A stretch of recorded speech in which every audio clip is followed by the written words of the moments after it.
Alors bonjour à tous, j'espère que vous allez bien. Dans cette vidéo, on va voir comment lancer votre site de freelance. En fait, comment le construire en partant de zéro, puisqu'en fait j'ai eu récemment une personne qui m'a contacté en me posant des questions à ce sujet. Comment est-ce que je fais quand on démarre de zéro, notamment quand on est un développeur mobile. Et en fait, vous allez le voir, les règles, elles sont assez simples. Ça demande du travail, évidemment, on va voir de mettre en place cette stratégie, mais la stratégie de base, elle est assez simple. Donc, ce qu'il faut que vous vous disiez en fait quand vous êtes prestataire de service, quand vous fondez en fait vos services, c'est que ce qui va compter pour votre client, c'est le résultat. Et quand on est développeur mobile, ce qui compte évidemment à 90% du travail, c'est d'avoir des applications, d'avoir déjà créé des applications. En fait, votre CV, il se résume à toutes les applications que vous avez déjà créées.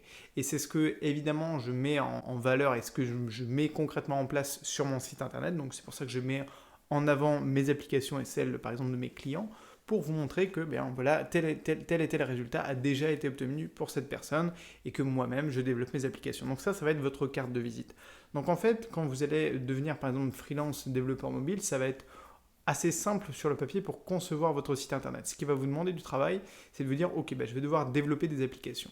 Certains, ils vont commencer par exemple avec des petits contrats pour faire des petites applications. Moi, c'est ce que je conseille aux gens dans l'ordre des choses à faire quand on veut devenir freelance, c'est de commencer avec des petits contrats. C'est-à-dire que le prix ne va pas être élevé, mais aussi la pression va être en conséquence un peu moins élevée qu'un gros contrat. Et du coup, vous allez pouvoir vous concentrer pour vous dire, ok, ce client-là, il va me permettre d'avoir un meilleur portfolio client et de mettre en valeur encore plus de projets sur mon site internet.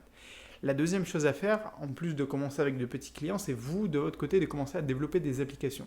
Parce que premièrement, ça va vous rassurer au niveau des compétences que vous allez pouvoir acquérir, puisque évidemment, il faut se sentir prêt à 100% pour réaliser le contrat. Et deuxièmement, ça va vous permettre vraiment de dire, ok, je sais faire ça avec telle application, je sais faire ça avec telle application. Et notamment, moi, ce que je vous enseigne dans mes cours en ligne, comme le cours Ionic.js ou le cours Ionic Facile, évidemment, c'est très orienté pratique autour d'applications. Donc, à Ionic.js, on peut faire par exemple une application météo et une application de méditation. Et Ionic Facile, il y a encore plus d'applications à réaliser. Bien, typiquement, ce sont des applications que si vous arrivez à recréer, vous pouvez par exemple développer une version un petit peu différente pour ajouter votre touche personnelle, que ce soit en termes de design ou de fonctionnalité, mettre en ligne ces applications-là sur les stores, sans essayer de monétiser, etc., juste le mettre en ligne.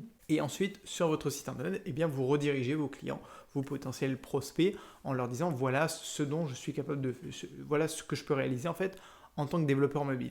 Et en fait, là, automatiquement, vous allez pouvoir attirer des gens. C'est-à-dire que la visibilité, en fait, en tant que freelance, c'est peut-être même pas ce qui est le plus important au début, c'est de montrer que, ok, avec un client potentiel, je peux le convertir.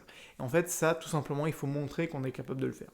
Donc voilà, je vous ai fait une petite vidéo déjà pour vous rappeler que en fait, le freelance et le développement mobile, ça a cette opportunité-là aujourd'hui. C'est que c'est à la fois assez simple, on l'a dit dans la stratégie, mais en fait, il faut surtout investir de son temps, de ses connaissances, en fait, aller enrichir ses connaissances, notamment en se formant en ligne, ça peut être via des tutos ou via des cours en ligne.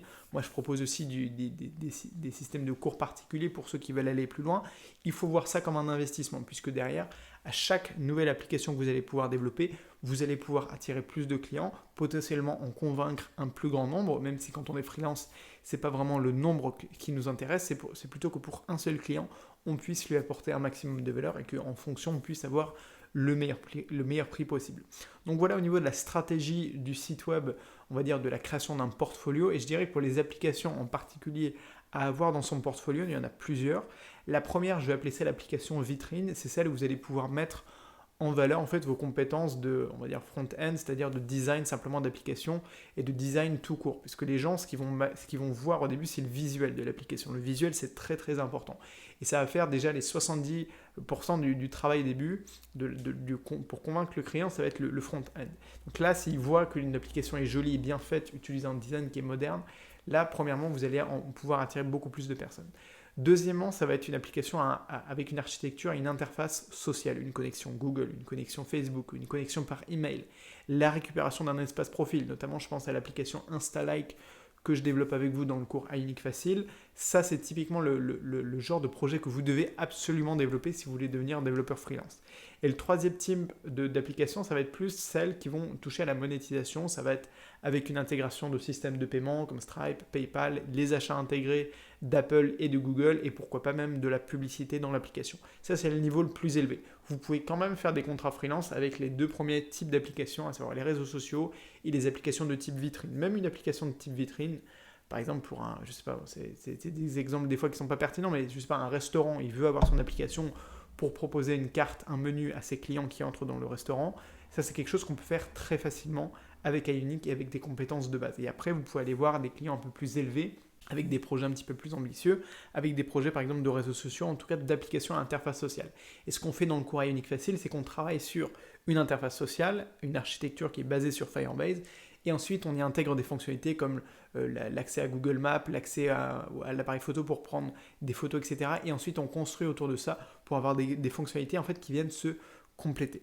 Donc voilà, j'espère que cette vidéo vous aura plu et vous aura permis toujours pareil de voir qu'en fait la stratégie elle est assez simple pour devenir freelance, pour devenir développeur mobile. L'opportunité elle est là. Maintenant il faut effectivement faire le travail de créer son site, de créer les premières applications, et c'est ça aussi qui va vous demander en fait le véritable investissement. Et après les clients, vous verrez qu'ils vont arriver, pas assez facilement, mais ils viendront quasiment sans problème, même dans votre entourage. Vous pouvez toujours trouver des gens qui ont des projets d'application, des projets à lancer, et que vous pouvez en fait travailler avec cette personne-là. Voilà, donc si vous ne l'avez toujours pas commencé le programme en ligne iUnique Starter. Vous pouvez aller également jeter un œil au programme Défi Application. C'est un programme également gratuit dans lequel là je fais uniquement de la vidéo. C'est pas un tuto, je développe pas des applications avec iUnique. C'est juste pour vous montrer comment est-ce qu'on peut, en partant de zéro, créer une application et la publier en seulement 4 semaines, en y allant étape par étape, en se fixant des défis, mais également un challenge, et également des limites aussi. Vous ne pouvez pas tout faire non plus en 4 semaines, mais ça va vous permettre de lancer très rapidement votre application et de le faire en fait en le lançant pour que par la suite vous puissiez faire des mises à jour et en améliorant en fait constamment votre application. Voilà, moi je vous dis à très vite sur la chaîne YouTube et sur le blog, et surtout n'oubliez pas de rêver très grand. Allez, salut!